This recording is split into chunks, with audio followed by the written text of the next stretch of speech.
Yesterday, allowing count them, 5 unearned runs because they couldn't catch a pop-up in the infield in the third inning or a routine line drive. And I even think it's a slight exaggeration to call that a line drive that Gonzalez couldn't come up with in the seventh inning. That was that felt like, well, anyway, Sox allow 5 unearned runs, lose yesterday to the Giants, lose 2 or 3 to Rafael Devers and his new team. Mazz, your thoughts? So as a caller once famously told us, you can't fix stupid. It is impossible to fix stupid. You can fix inexperience. So if you want to chalk it up to that, I suppose I could get better over time. But boy, did they make some stupid mistakes. And again, you're talking about just the 2 errors. They had a pitch clock violation that factored in there. They got a guy thrown out at the plate. They overslid on one play and got people ejected. It was all over the place. And so they're back to being who they are. And now, look, again, I'll allow for anything. It can change. The league is garbage, so it doesn't take a lot to get into the playoffs. They can absolutely make it and get play better and get back in the postseason. But I fear that, again, this is who they are. I don't think it's hard to believe that part of it is going to change, and they just go back to doing dumb things and stupid things that have cost them games. Murray?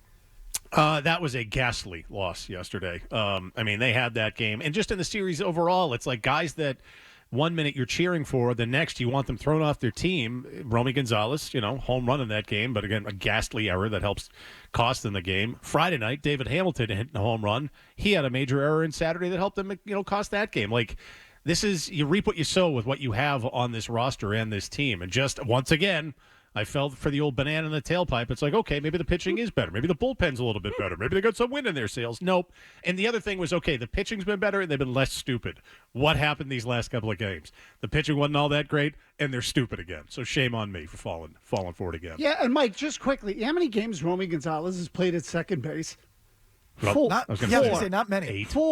4. Like, again, so this is one of those things where you look at them and say, how do they end up? How does a team with a 200, start the year, let's call it 240, 245, whatever it is, how do they get to a point where they don't have somebody who can play the position?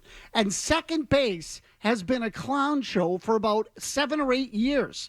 Christian Campbell was a clown show when he was out there. How do they not have anybody, given their resources, who can play the position? I agree. All the first, second, those are the easy spots to fill, right? Or they should be. How do you not get that? Is a routine line drive. That was right at him. He didn't even have to move. It was ridiculous. Who did they miss this weekend, Murray? Oh, Rafael Devers. I thought that was evident. And you have empirical evidence on the Saturday game that not having him cost you a game. He was the difference in the game. Yeah, right. Like, you have hard evidence that you're not better without him in that lineup. And look, he's a puke. I wanted him gone. It's tough. I don't want to pick his side or the Red Sox side because I can't stand them both. They both look like a-holes in this case. But I ultimately side with management because he was too big of a baby. But still, you couldn't have figured it out. You couldn't have done this in the offseason. Like, you need his bat in the lineup. There's no one that any other pitcher is really, truly afraid of. You hope maybe that some of these young kids get there, but they're not there now. Devers, opposing pitchers are afraid of, and rightfully so. And Brian Bayo, you could have – shame on me for not betting on that. All right, he goes 0 for 5 Friday night. The thing with him and Chapman, that was ballsy. It was great theater. And it's like, aha, we got you this time. And the next day, Bayo's kind of a sucky in the day games. Like, oh, shame on me. I should have bet a anytime home run by Devers. You knew it was going to come. But that's a game you now have evidence. You're not better without Rafael Devers in your lineup. The Giants are better with him. You're not better without him. Mazz? Yeah, look, again, think of how many hits their lineup has taken in the last few days. And I say few days, several days. But obviously, Devers alone, that game was, 3-2 game, and he hit a 2-run homer. He was the difference in the game. And I know they rallied in the ninth and they were when they were down 3-0. But again, the home run was the difference in the game. That's the difference. Yes, that's one you could literally say. So you always say scoreboard, Mike. That trade cost you that game. And so if they're going to be like this the rest of the way, which I do feel like they're going to be, like illusion of contention, maybe they end up holding on to that third wild card spot they get in. But you'll need a few games at the end, and those few you got one already that you didn't get because of Rafael Devers. You'll need those games that you're probably not going to end up with to miss the playoffs yet again. Christian Campbell went belly up on him, so he's out of the lineup. Devers is out of the lineup. And, Campbell was bad for 2 months. So, I mean, maybe you get some sort of upgrade there. But you've taken a lot of people who, in theory, were supposed to have impact in that batting order and make you a contending team out of that lineup for one reason or another. So I never would have traded Devers. I'm on record as saying that. I just would have bitten the bullet and found a way to get around it and get some leadership, and he won't be a problem. But and look, they wanted to dump the contract. This is what you get. You get a lineup now of guys who are out of position and making mistakes, and the other guys on the other team and hitting home runs to beat you. Okay, weekend doesn't change my calculus one bit. They have a chance to be better than they were without Rafael Devers. Somehow, some way, some of the parts, clearing out a cloud in the locker room, all that stuff, I still believe in. They easily could have, if not should have, taken 2 or 3 in this series. In that game on Saturday you're talking about, that Devers was a difference. I'll give it to you. I mean, I don't have to give it to you, but I will. Scoreboard.